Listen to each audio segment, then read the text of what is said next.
ನಮಸ್ಕಾರ. ಹಿರಿಯರ ಕಿರಿಯರ ಜಗತ್ತು ಯೂಟ್ಯೂಬ್ ಚಾನಲ್ಗೆ ಸ್ವಾಗತ ಸುಸ್ವಾಗತ. ನಿರ್ಮಲ ಮನಸ್ಸಿನ ಎಲ್ಲ ವೀಕ್ಷಕರಿಗೆ ಮತ್ತೊಮ್ಮೆ ಸ್ವಾಗತವನ್ನು ಕೋರುತ್ತೇನೆ. ಮೇ 21, 2026 ಗುರುವಾರ, ಅಧಿಕ ಮಾಸ, ಗುರುಪುಷ್ಯಾಮೃತ ಯೋಗ. ಲಕ್ಷಾಂತರ ಭಕ್ತ ಸಾಗರ ರಾಯರ ದರ್ಶನಕ್ಕಾಗಿ ಬಂದು ವಿಶ್ರಾಂತಿ ಪಡೆಯುತ್ತಿತ್ತು. ಮಧ್ಯರಾತ್ರಿ 12 ಗಂಟೆಯ ನಂತರ ಮಳೆ ಪ್ರಾರಂಭವಾಯಿತು. ಆಗ ಗುರುಗಳು ಬಂದೇ ಬರುತ್ತಾರೆ ಎಂದು ನಮಗೆ ತಿಳಿದಿತ್ತು. ಹಿಂದೆ 2-3 ಬಾರಿ ನಾನು ಇಲ್ಲೇ ಇದ್ದಾಗ ಮಾಧ್ಯಮಗಳ ಮುಖಾಂತರ ಪೀಠಾಧಿಪತಿಗಳಾದ ಸುಬುಧೇಂದ್ರ ತೀರ್ಥರು ಬಂದು ಶೀಘ್ರ ವಸತಿ ಸೌಲಭ್ಯ ಮಾಡಿಕೊಟ್ಟಿರುವುದನ್ನು ನೋಡಿದ್ದೆ, ಕೇಳಿದ್ದೆ. ಹಾಗೂ ಈಗೂ ಕೂಡ ರಾಯರು ಗುರುಗಳು ಬರುತ್ತಾರೆ ಎಂದು ನಾನು ರೂಮ್ದಿಂದ ಹೋಗಿ ಅಲ್ಲಿ ದಾರಿ ಕಾಯುತ್ತಾ ನಿಂತಿದ್ದೆ. ಕ್ಷಣ ಮಾತ್ರದಲ್ಲಿ ಗುರುಗಳು ಬಂದು ಪೀಠಾಧಿಪತಿಗಳಾದ ಶ್ರೀ ಸುಬುಧೇಂದ್ರ ತೀರ್ಥರು ಬಂದು ಭಕ್ತರಿಗೆ ಶೀಘ್ರ ಉಚಿತ ವಸತಿ ಸೌಲಭ್ಯ ಮಾಡಿಕೊಟ್ಟರು.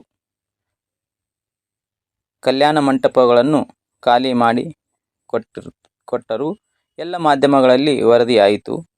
ಈ ಕಾರ್ಯಕ್ರಮದಲ್ಲಿ ನಾನು ಕೂಡ ಭಾಗವಹಿಸಿದ್ದು ಶ್ರೀ ಗುರು ರಾಯರ ಕೃಪಾಶೀರ್ವಾದವೇ ಸರಿ.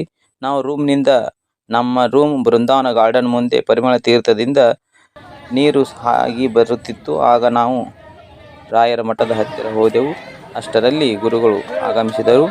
ಅವರ ಜೊತೆ ಸೇರಿ ನಾವು ಕೂಡ ಭಕ್ತರ ಸ್ಥಳಾಂತರಕ್ಕೆ ಕೈ ಜೋಡಿಸಿ ಈ ಸೇವೆಯಲ್ಲಿ ಭಾಗವಹಿಸಿರುವುದು ಪೂರ್ವಜನ್ಮದ ಸುಕೃತವೇ ಸರಿ. ಶ್ರೀ ರಾಘವೇಂದ್ರ ಕೃಪಾಶೀರ್ವಾದ ಸದ್ಭಕ್ತರ ಮೇಲೆ ಸದಾಕಾಲ ಹೀಗೆ ಇರಲಿ ಎಂದು ಕೇಳಿಕೊಳ್ಳುತ್ತೇನೆ. ಧನ್ಯವಾದಗಳು. ಶುಭ ದಿನ. ಸರ್ವರಿಗೂ ಒಳಿತಾಗಲಿ. ಎಲ್ಲರಲ್ಲೂ ದೇವರು ನೋಡೋಣ. ಸರ್ವೇ ಜನ ಸುಖಿನೋ ಭವಂತು. ಹಿರಿಯರ ಕಿರಿಯರ ಜಗತ್ತು ಯೂಟ್ಯೂಬ್ ಚಾನಲ್ ವೀಕ್ಷಿಸಿ, ಲೈಕ್ ಮಾಡಿ, ಶೇರ್ ಮಾಡಿ, ಸಬ್ಸ್ಕ್ರೈಬ್ ಮಾಡಬೇಕೆಂದು ವಿನಂತಿ. ಧನ್ಯವಾದಗಳು.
ಎಲ್ಲ ರೂಮ್ಗಳನ್ನು ಕಲ್ಯಾಣ ಮಂಟಪ ಖಾಲಿ ಮಾಡಿಕೊಟ್ಟಿದ್ದಾರೆ ಸ್ವಾಮಿಗಳು.